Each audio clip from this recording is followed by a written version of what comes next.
Shaitan promised Allah subhanahu wa ta'ala 4 things. He said, وَلَأُضِلَّنَّهُمْ. He said, I will lead them astray. And you look at majority of humanity today, instead of becoming the servants of Rahman, they are the servants of Shaitan. Then he said, وَلَأُمَنِّيَنَّهُمْ. And he said, I will give them unto their false passions and their desires. And subhanAllah, you can broadly define false passions and desires into 2. One are your carnal desires, your desire for the flesh. And you look at our society, how it has succumbed to the wish of Shaitan. Really, you look into our society today, that it is a sex-driven society, it is a sex-mad society. That the society promotes sex as long as you have safe sex, because according to them it's a physical thing. You carry on. Whilst Islamically it's a spiritual thing. When a husband comes to his wife, he recites du'as, and Allah subhanahu wa ta'ala safeguards that child. And the ulama write that this is the first right of the child, because it's a spiritual thing. And you look at our society today, that if by the age of 16 you haven't broken your virginity, there's something wrong with you. This is what society promotes. And this is why out of the 7 people who will be under the shade of Allah subhanahu wa ta'ala on the day of judgment, will be that young man, nasha'a fi ibadatillah, who grew up in the worship of Allah subhanahu wa ta'ala. He will be under the shade of Allah subhanahu wa ta'ala. So the first form is your carnal desire. وَلَأُمَنِّيَنَّهُمْ. I will give them unto the carnal desires. The second, that Shaitan will delude you in believing into false aspirations of this dunya. He will make you believe in false aspirations of this dunya, and he will make this dunya the purpose of your life. Not only will he make this dunya the purpose of your life, he will not give you time to even think about the purpose of your life. And subhanAllah, how you see how the promise of Shaitan is coming to pass. You know, they give you your TV sets, and then they give you your videos, and then they give you your DVDs, and then they give you your satellite channels, so you have more channels than you can even count. And then they give you your mobile phones, and then they give you voice activated mobile phones, and then they give you your camera phones, and then they give you your video phones, and then they give you the internet, and then they give the internet on your mobile phone, so that the posters say you can shop until you drop dead. And when you drop dead, the same Shaitan will say, La talumuni, lumu anfusakum. Don't blame me, blame yourself. I called you and you oblige. And you will be suckered like the billions who were suckered before you. The billions who were suckered before you. And this is why Allah subhanahu wa ta'ala says, La tansa nasibaka min ad-dunya. Do not forget your portion of this dunya. And Imam Qurtubi says, your portion of this dunya is your kafan. Your portion of this dunya is your kafan. That the only thing that you will take from this dunya is your kafan. The third promise of Shaitan was, وَلَأَمُرَنَّهُمْ فَلْيُبَتِّكُنَّ أَذَانَ الْأَنَامِ. I will command them, and they will slit the ear of the cattle. What the mushrikeen would do is that they would slit the ear, and they would slit the animal, and they would let on the name of their gods, and they would let it walk.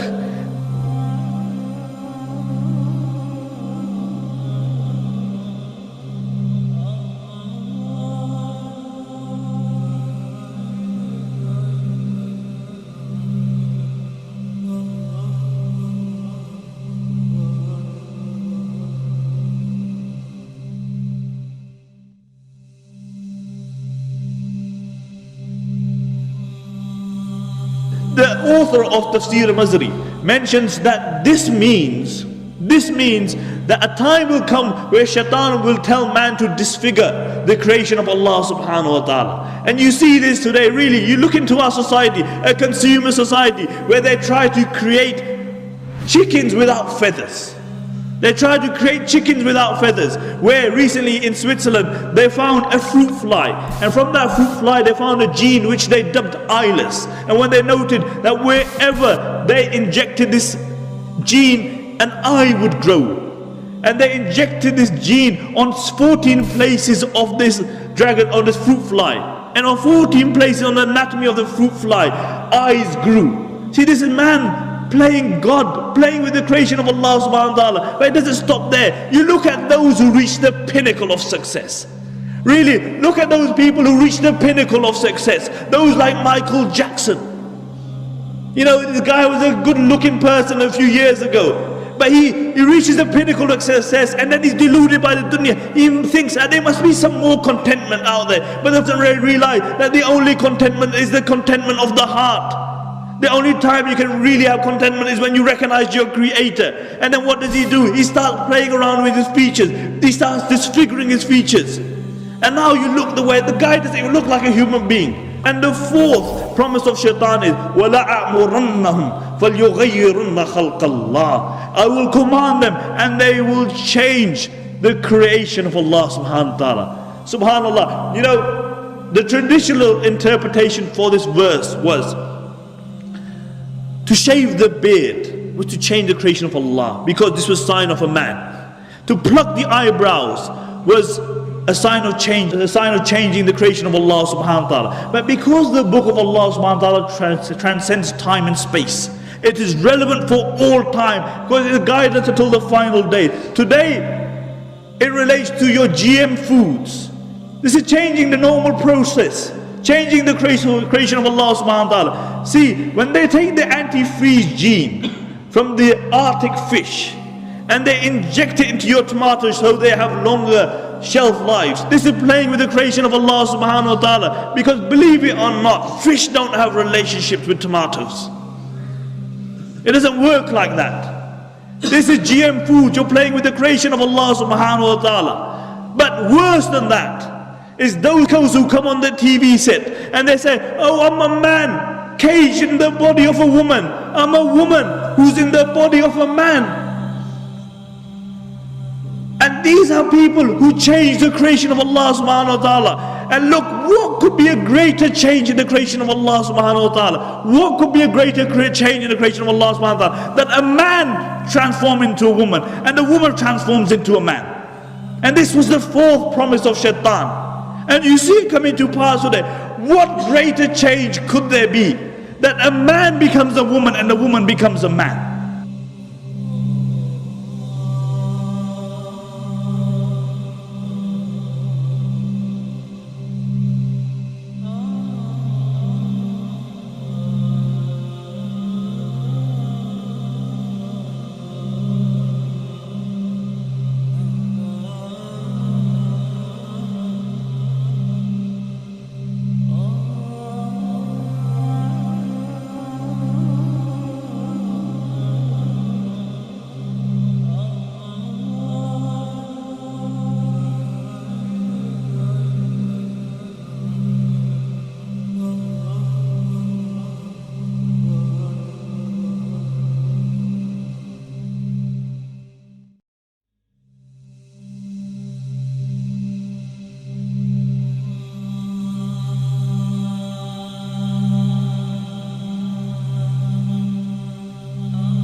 The Prophet ﷺ said, hold on to the book of Allah.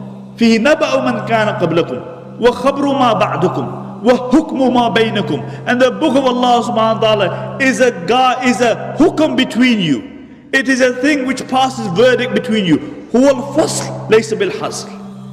It is a thing which differentiates between right and wrong, and it is not jest. And if you take it as jest, then listen to the words of the Prophet ﷺ. He said, مَنْ تَرَكَهُ مِنْ جَبَّارٍ قَسْمَهُ اللَّهُ وَمَنْ ابْتَغَى الْخُدَى فِي غَيْرِهِ أَضَلَّهُ اللَّهُ. Listen to the words again. مَنْ تَرَكَهُ مِنْ جَبَّارٍ. قَسَمَهُ اللَّهُ وَمَنِ ابْتَغَى الْخُضَى فِي غَيْرِ أَضَلَّهُ اللَّهُ. The Prophet ﷺ said, whoever seeks guidance in other than the book of Allah because of arrogance, because he believes that guidance lies in some other philosophy, some other ideology other than the book of Allah, then Allah will break his neck. Allah will break his neck. And whoever seeks guidance in other than the book of Allah, Allah will lead them astray. Really, you don't have to go past these two sentences to understand why the Muslim Ummah is in the decadence that it is in today. Do you? The Prophet ﷺ articulated this 1400 years ago, that when the Muslims will think that their honor lies somewhere else, that Allah will disgrace them. Look at the Sahaba radiallahu anhum. These were a group of people who were regarded by the rest of humanity as philosophical. And then the Prophet ﷺ came and he transformed these people. He brought an impetus, he brought a drive, and this was Islam. And then these very people who were regarded as the worst of people became the best of people to walk upon this earth after the Anbiya alayhi salatu wasalam. What was it? It was Islam. See, for other people, other philosophies will work.